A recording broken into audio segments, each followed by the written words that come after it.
Many years ago, I heard a colleague of mine give a worship service, and in it he told a story about driving along an interstate highway and coming to an overpass that had been spray-painted with a piece of graffiti so that every motorist would see it and read it as they drove under the overpass.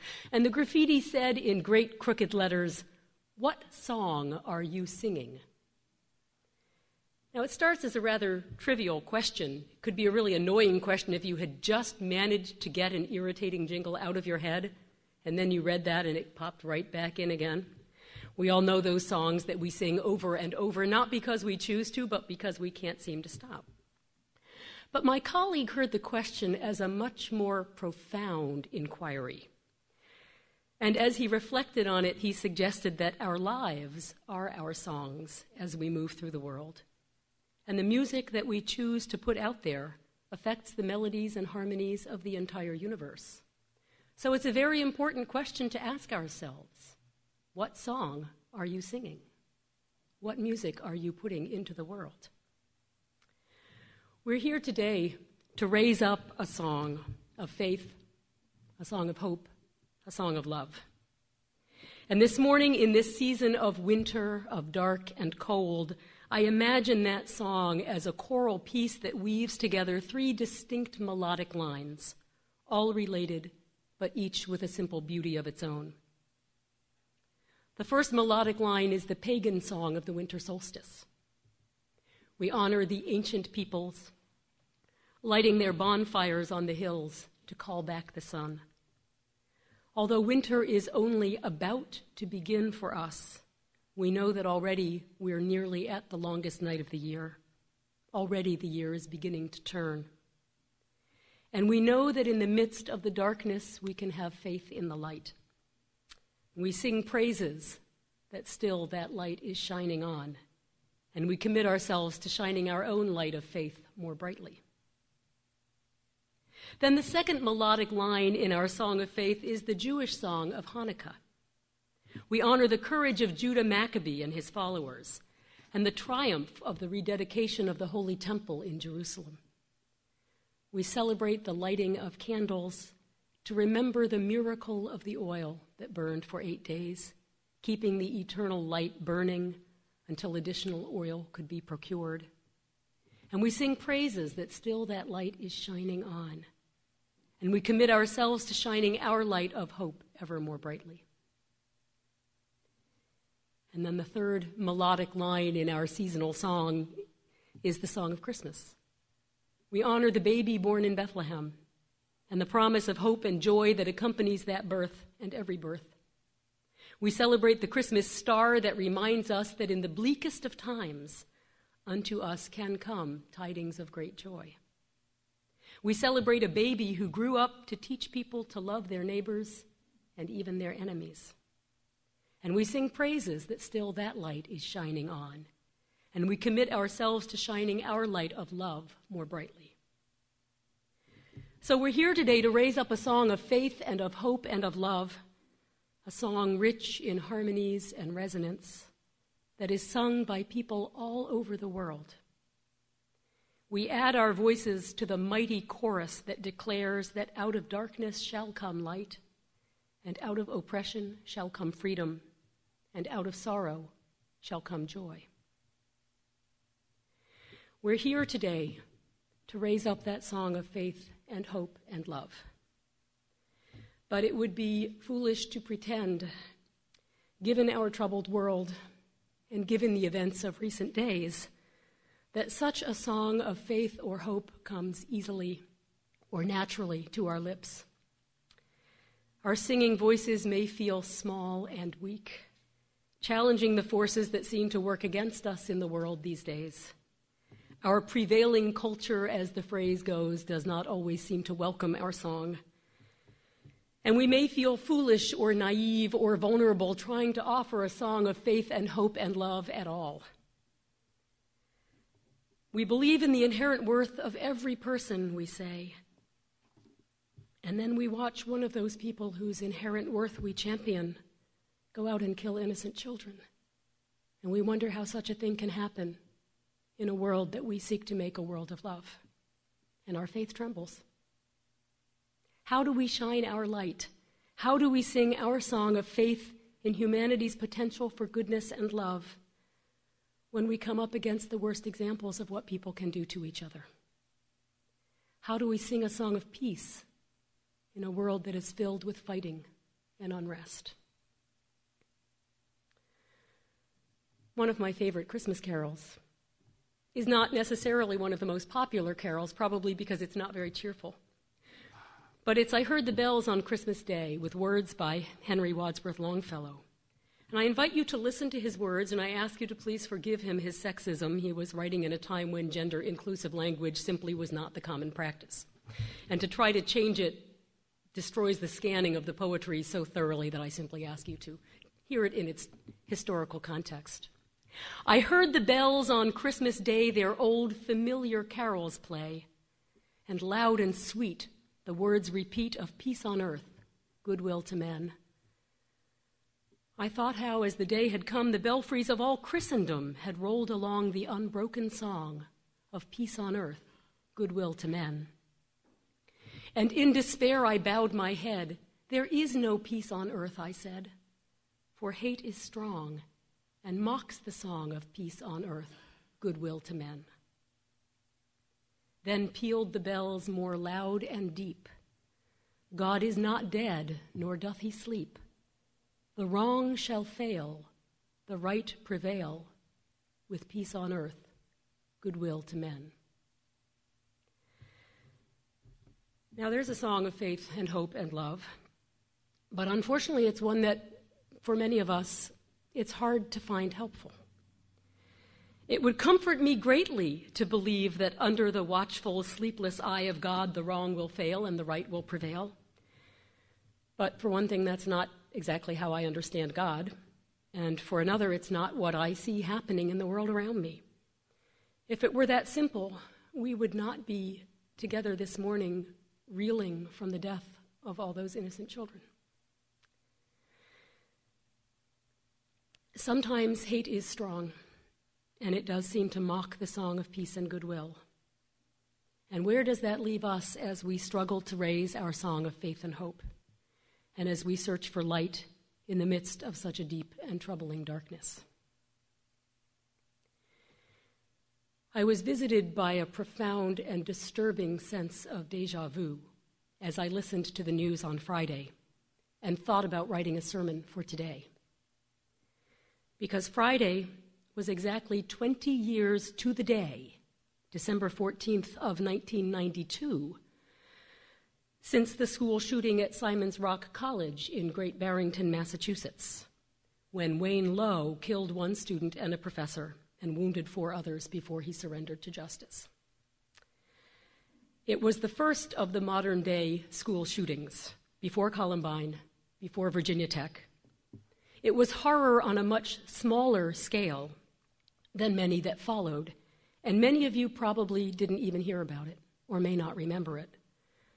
But I was serving our congregation in Rockport, Massachusetts at the time, and the student who was killed, Galen Gibson, had been a beloved member of the youth group of the church in the next town, had strong ties to our congregation, and was well known and well loved by the entire community.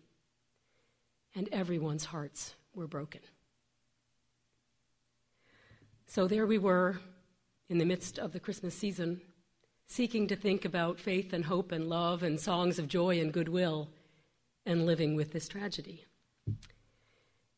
The memorial service for Galen was held in the Universalist Church in Gloucester, Massachusetts, with 4 or 5 different clergy participating, and this significantly large church jam-packed, particularly with teenagers who filled the aisles from front to back. Had there been a visit from the fire marshal, we would have been in very serious trouble.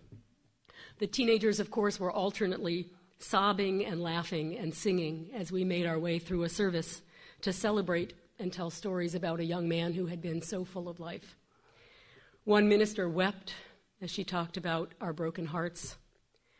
Another minister told a long story about Galen that included a rubber chicken and some extremely realistic chicken noises. Trust me, in context, it was really perfect. You had to be there. It was my first year in ministry, And I had never experienced anything like this, had never known the kind of emotional intensity that could evolve and draw people in around an event like that. And then when I left the funeral for Galen, I had to drive directly to Cambridge, Massachusetts to perform a wedding ceremony. And it occurred to me that I had also, the very first day that I ever had a funeral, I had my first wedding the same day. So what is it about joy and sorrow and the way they weave together in our lives? But during the hour-long drive down to Cambridge, I was trying to clear aside my sorrow and make room to be fully present to Robert and Susan's joy in that day. And I was finding it very difficult, as you might imagine. But several things came together to help make that possible. For one thing, the simple fact that people were still living and still celebrating and still moving forward with life and asking me to be part of that reminded me of the constant turning of our world and the way that life and death and joy and sorrow are always intertwined. And another thing that made the transition possible for me was the chance to share my grief with the priest that had been invited to co-celebrate at this wedding ceremony. I knew that I couldn't go and share any of this with the bride and groom. It was their day to be joyful. It was not their day to listen to their minister talk about how sad she was. Couldn't do that. So everything was feeling very bottled up inside. And then I got there, and I met Father Dargis, and I thought, he'll get it. He'll be okay with this. He goes from birthing rooms to deathbeds all the time. That's what his life is all about. And I asked him to pray with me in the quiet sanctuary before the service. And although the language we each used was very different, even more different then than my language perhaps would be now, having evolved somewhat on my own spiritual journey, the loving concern as the grief was named and honored was enormously healing. And then, during the wedding ceremony, the bride and groom had asked a friend to sing the song, "Bring Him Home," from Les Mis. It's a hauntingly beautiful song about the death of a young man, really a prayer for him to be at peace. And they intended it as a memorial piece for a friend of theirs who was dying of AIDS and not able to be at the service. So in the midst of their joy, they chose to make room for sorrow and grief. And that allowed me, in the midst of my sorrow and grief, to make room for joy. And it reaffirmed for me that our lives are always an intertwining of joy and sorrow. We will never have a world without suffering. I can only assume that the young man who fired those shots was suffering in ways that we will never understand. I cannot begin to imagine the suffering of the families who lost their children and their loved ones. But the more we face a world that contains suffering, the more deeply we have to commit ourselves to a faith in the power of love. Not in love's ability to eliminate suffering, because that will never happen, but in the power of love to bring healing out of pain, to bring hope to those who suffer. The ancients believed that they played a part in the return of the sun every year, that by kindling their great bonfires, they somehow gave power to the sun in order to help it come back. We, by kindling our hearts, by lifting up our song, can strengthen the power of love in the world and call it back so that that light keeps shining on. And Michael Strassfeld says this about the Hanukkah candles. He says, by lighting the menorah, we ignite the flame in our souls, the spark that cannot be extinguished, that will burn not for 8 days, but for eternity. We place the menorah in our windows to be visible to those passing by, just as our inner lights must shine against evil and indifference and must kindle the spirits of our fellow humans.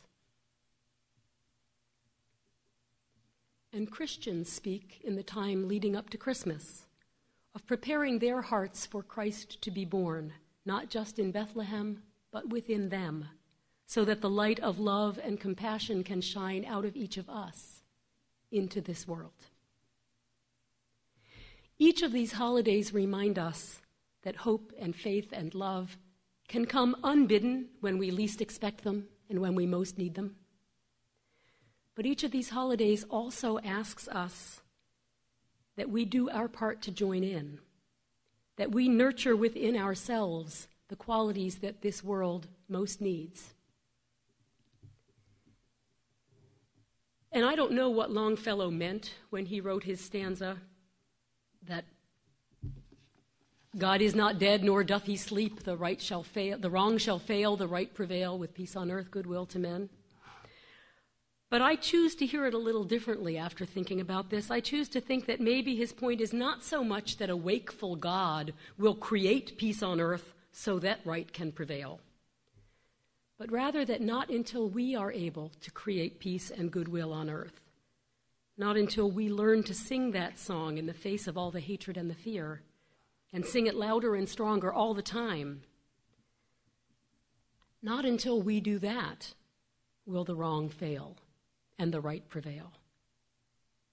So not that God will take care of it for us, but that the responsibility is ours to create the conditions that then make room for the holy to enter in and dwell among us.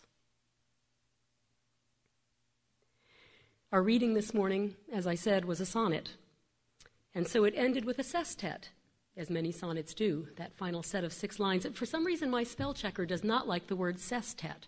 It's a perfectly good word. I have to assume that Ubuntu has no poetic sense and can't recognize it.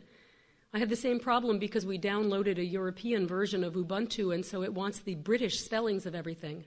So if I don't spell honor, H-O-N-O-U-R, it corrects it and tells me I have it wrong. Anyway, the lines of McKinnon's final sestet give me great comfort.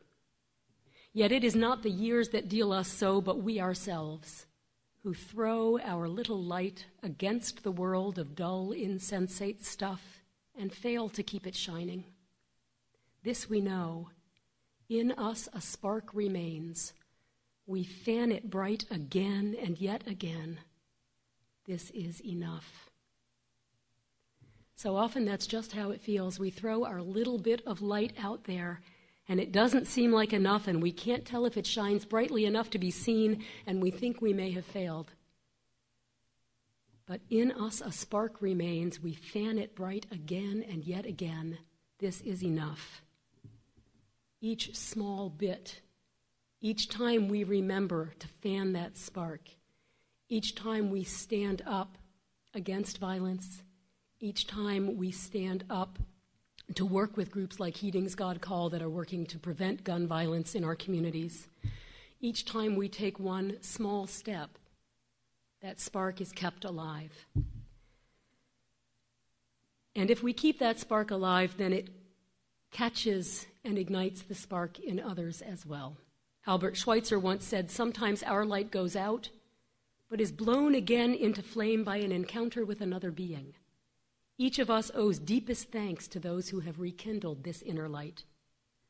So we have to trust that as we throw our little light out there, it may be strong enough to touch and rekindle someone else's light. And collectively, we light up the world with our shared faith. Faith in the power of love to transform suffering.